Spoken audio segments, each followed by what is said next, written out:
Today we're going to be reading Ramona the Brave. Okay, Chapter 1, Trouble in the Park. Ramona Quimby, brave and fearless, was half running, half skipping to keep up with her big sister Beatrice on their way home from the park. She had never seen her sister's cheeks so flushed with anger as they were this August afternoon. Ramona was sticky from heat and grubby from landing in the sawdust at the front of the slides, but she was proud of herself. When Miss Quimby had sent the girls to the park for an hour because she had an errand to do, an important errand, she hinted, she told Beezus, as Beatrice was called, to look after Ramona. And what had happened? For the first time in her 6 years, Ramona had looked after Beezus, who was supposed to be the responsible one. Bossy was a better word. Ramona sometimes thought. But not today. Ramona had stepped forward and defended her sister for a change. Beezus, said Ramona, panting, slow down. Beezus, clutching her library book in her sweaty hand, paid no attention. The clang of rings, the steady pop of tennis balls against asphalt, and the shouts of children grew fainter as girls approached their house on Click-a-Clat Street. Ramona hoped their mother would be home from her errand, whatever it was. She couldn't wait to tell her what had happened, and how she had defended her big sister. Her mother would be so proud, and so would her father when he came home from work and heard the story. Good for you, Ramona, he would say. That's the old fight. Brave little Ramona. Fortunately, the car was in the garage, and Miss Quimby was in the living room. When the girls burst in the house, "Why, Beezus?" said their mother, when she saw the flushed and sweaty faces of her daughters, one angry and one triumphant. Beezus blinked to hold back the tears in her eyes. "Ramona, what happened to Beezus?" Miss Quimby was alarmed. "Don't ever call me Beezus again." Beezus' voice was fierce. Miss Quimby looked at Ramona for the explanation, and Ramona was eager to give it. Usually Beezus was the one who explained what had happened to Ramona, how she had dropped her ice cream cone on the sidewalk and cried when Beezus would not let her pick it up, or how she tried, in spite of the rules, to go down a slide head first and had landed on her face in the sawdust. Now Ramona was going to have a turn. She took a deep breath and prepared to tell her tale. "Well, when we went to the park, I slid on the slides a while, and Beezus sat on the bench reading her library book. Then I saw an empty swing, a big swing, not a baby swing over the wading pool, and I thought, since I'm going to be the first grade next month, I should swing on the big swings, shouldn't I, Mom?" "Yes, of course," Miss Quimby was impatient. "Please go on with the story. What happened to Beezus?" "Well, I climbed up in the swing," Ramona continued. "Only my feet wouldn't touch the ground because there was this big hollow under the swing." Ramona recalled how she had longed to swing until the chains went slack in her hands and her toes pointed to the tops of the fir trees. But she sensed that she had better hurry up with her story, or her mother would ask Beezus to tell it. Ramona never liked to lose an audience. "And I said, 'Beezus, push me.' And some big boys, big bad boys, heard me, and one of them said," Ramona, eager to be the one to tell the story, but reluctant to repeat the words, hesitated. "Said what?" Miss Quimby was baffled. "Said what, Ramona? Beezus, what did he say?" Beezus wiped the back of her wrist across her eyes and tried. "He said..." Eagerness to beat her sister at telling what had happened overcame Ramona's reluctantness. "He said, 'Jesus, Beezus!'" Ramona looked up at her mother, waiting for her to be shocked. Instead, she merely looked surprised, and, could it be, amused? "This is why I never, never, never want to be called Beezus again," said Beezus. "And all the other boys began to say it too," said Ramona, warming to her story now that she was past the bad part. "Oh, Mama, it was just awful. It was terrible.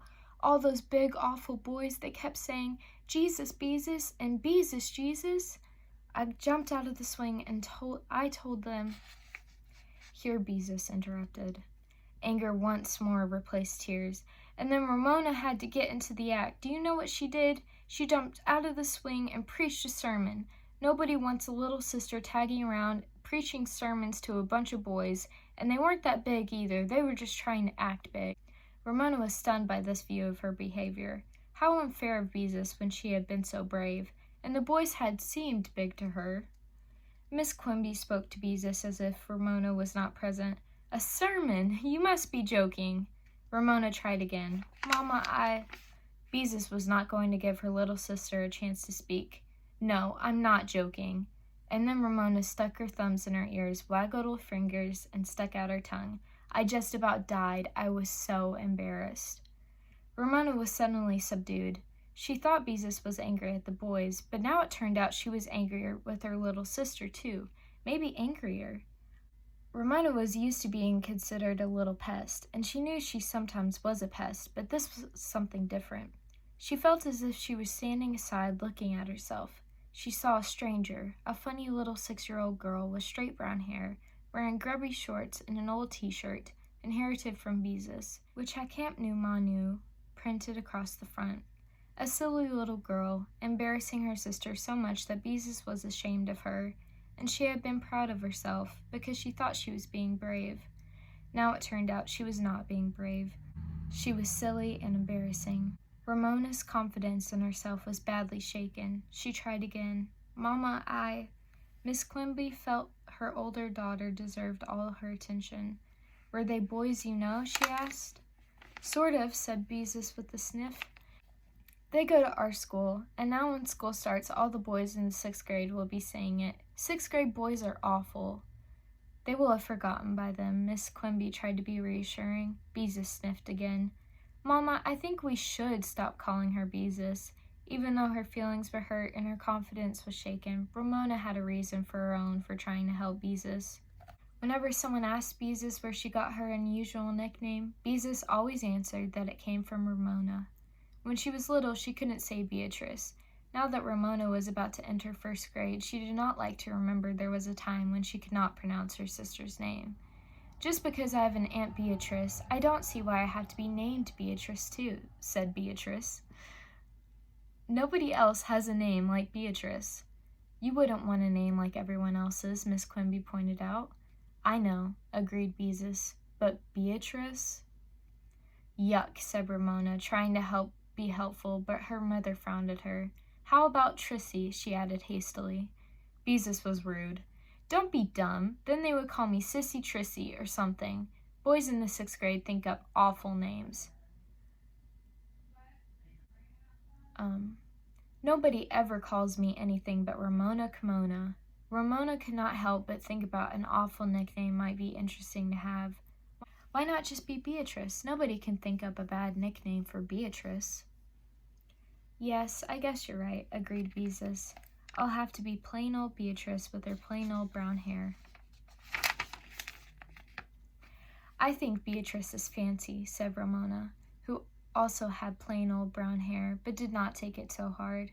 Agreeing with Beezus, Beatrice gave Ramona a cozy feeling, as if something unusually pleasant had taken place. Beezus honored Ramona with a watery smile, forgiving her, at least for the moment, for preaching a sermon. Ramona felt secure and happy. Agreeing was so pleasant she wished she and her sister could agree more often.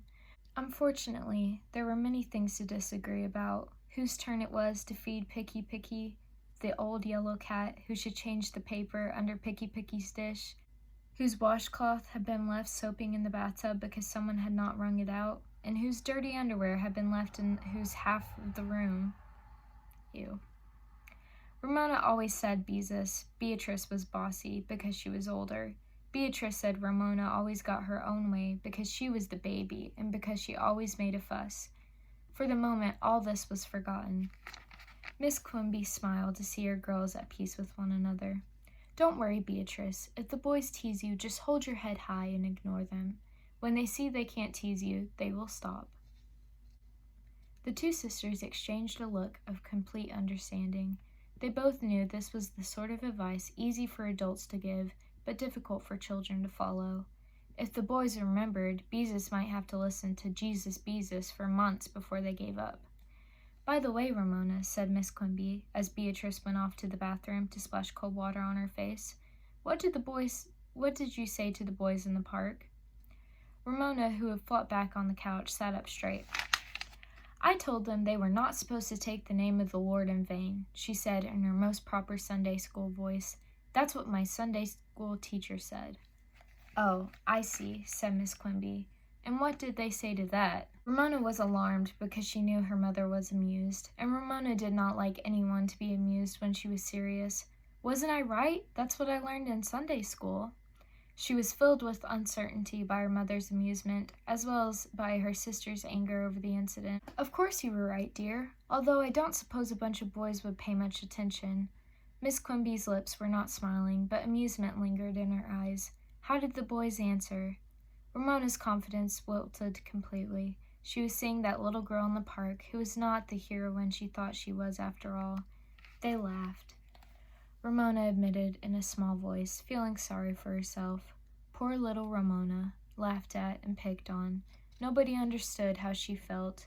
Nobody understood what it was like to be 6 years old and the littlest one in the family, unless you counted old Picky Picky, and even he was 10 years old.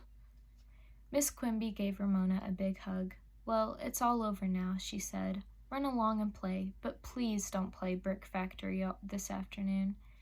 Don't worry, Mother, I don't have any bricks left. Ramona felt that her mother should be able to see that running along and playing was impossible on a hot summer afternoon, when everyone Ramona's age had gone to the beach or the mountains or to visit a grandmother. The 2 weeks the Quimbys had spent in the borrowed mountain cabin in July now seemed a long time away. Who was she supposed to play with? Summer was boring, long and boring. No bricks left for the game of Brick Factory, which she and her friend Howie had invented. Nobody to play with, and Beezus with her nose in a book all day. Not having any place to run along to, Ramona sat looking at her mother, thinking that her fresh haircut and touch of eyeshadow made her look unusually nice this afternoon. She wondered if her mother would tell her father about the incident in the park, and if they would have a good laugh over it when they thought Ramona could not hear. She hoped not.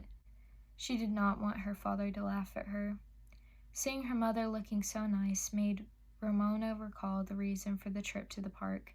What was your errand that you didn't want to drag us along on? She asked. Miss Quimby smiled a different smile, exasperating and mysterious. Shh, she said, her finger on her lips. It's a secret. And wild horses couldn't drag it out of me. Ramona found secrets hard to bear. Tell me, Mama. Mama, please tell me. She threw her arms around her mother, who had a good smell of clean clothes and perfumed. That's the little picture. It's cute. And perfumed soap. Please, please, please. Learning a big, juicy secret would help make up for Ramona's unhappy afternoon. Miss Quimby shook her head. Pretty please with a lump of sugar on it? Ramona felt she could not bear not knowing this very minute. If I told you, it wouldn't be a secret anymore, said Miss Quimby. That, Ramona felt, was just about the most exasperating sentence ever spoken by a grown-up. Okay, that is chapter 1 of Ramona the Brave. I will see you guys next time.